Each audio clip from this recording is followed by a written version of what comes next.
When I entered my room, the alien woman was lying motionless on the floor. I came back to my dorm late one evening after a long session at the lab. The hallway was quiet, and the lights were low with only the soft hum of the ventilation system keeping me company. My roommate Valerie had said she wasn't feeling well earlier in the day. She had looked pale even for her kind and moved a little slower than usual. I had offered to stay, but she insisted I go. She had said she only needed rest. But when I unlocked the door and stepped inside, I froze. She was lying on the floor near her bed, not moving. Her long, silvery hair was spread out like a fan. Her arm outstretched, her skin duller than usual. Valerie. I dropped my bag and rushed to her side, kneeling beside her. I didn't know much about serene biology, but I knew this wasn't right. Her skin was cool and dry, her breathing shallow. Valerie, can you hear me? Her eyes fluttered faintly, but she didn't respond.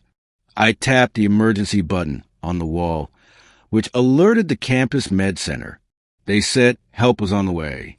I stayed by her side, holding her hand, hoping that somehow she knew I was there. When the medics arrived, they worked quickly, speaking in hushed tones as they scanned her with their instruments. Serene moisture levels are critical, one said. Her atmospheric balance has collapsed. They moved her onto a portable stretcher and covered her with a shimmering blanket that began releasing vapor into the air. We need to stabilize her core systems, immediately, another medic said. They left swiftly, and I stood in the room alone, staring at the empty bed and the place on the floor where she had fallen.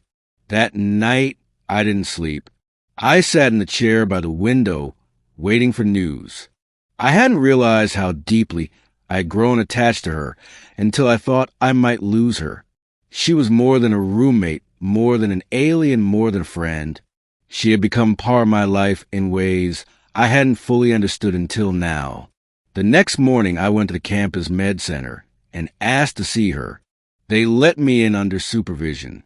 She was in a recovery pod, her body suspended in a gentle mist, her eyes closed. One of the doctors, a serene specialist, explained that she had suffered from atmospheric deprivation. Her body had gone too long without the humidity levels required by her species.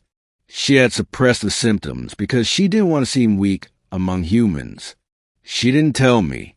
I said quietly, "We talk so often. Why didn't she say anything?" The doctor placed a hand on my shoulder. "Because your species believes strength is shown in independence. Some serene have absorbed that thinking, but our strength has always come from interdependence. She needs you to remind her that she is not alone." I returned every day to sit by her side. Sometimes I talked to her. Sometimes I simply sat in silence. I played her favorite music, the one that made her say she felt like she was floating. I brought flowers that shifted colors in the mist. And one day, as I spoke about a funny thing that happened in my class, her eyes opened, faintly but clearly. "You are still here." Her voice was soft, almost like a whisper. "Of course," I said. "I'm not going anywhere." Her eyes closed again, but there was a trace of a smile on her lips. Recovery was slow but steady. After a week, she was well enough to return to our room. I modified the humidity stabilizer to run constantly even when she was asleep, and I built a small misting device to attach near her desk. "You do not have to do these things," she said, watching me work. "I know," I replied, "but I want to, because you matter to me." She tilted her head as she often did when something puzzled her. "In your culture, this is an act of affection." "Yes," I said quietly. "I care about you, Valerie, more than just as a friend or a roommate." She looked at the small misting device, then at me.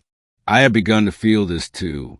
This care, this warmth, when I see you, when I hear your voice. It is unfamiliar, but not unpleasant." I reached for her hand gently.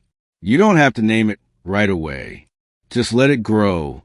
She nodded slowly. "I will try." Weeks passed and she grew stronger. She smiled more now, even laughed on rare occasions. She sat closer to me during meals and sometimes reached for my hand without saying anything. She painted a picture of her homeworld and hung it above her bed. She said it reminded her of who she was and where she came from. But now she added a tiny figure beside the cliffs in the distance. A human with short dark hair, standing near the sea. She didn't say it was me. She didn't have to. One evening we sat watching the simulated stars on the ceiling projector. She turned toward me and said, "Do you remember the day you found me? I will never forget." I said, "You saved me that day. Not just my body. You stayed with me when I was weakest. You gave me something I did not know I needed. Love." I whispered. She nodded. "Yes, I think that is what it is. You humans call it love. That is what I feel." I leaned closer, and she didn't move away. Instead, she met me halfway and rested her head on my shoulder. The silence that followed wasn't empty. It was full of everything we didn't need to say. The alien woman I had once found lying motionless on the floor had returned to life, and now she was mine, and I was hers.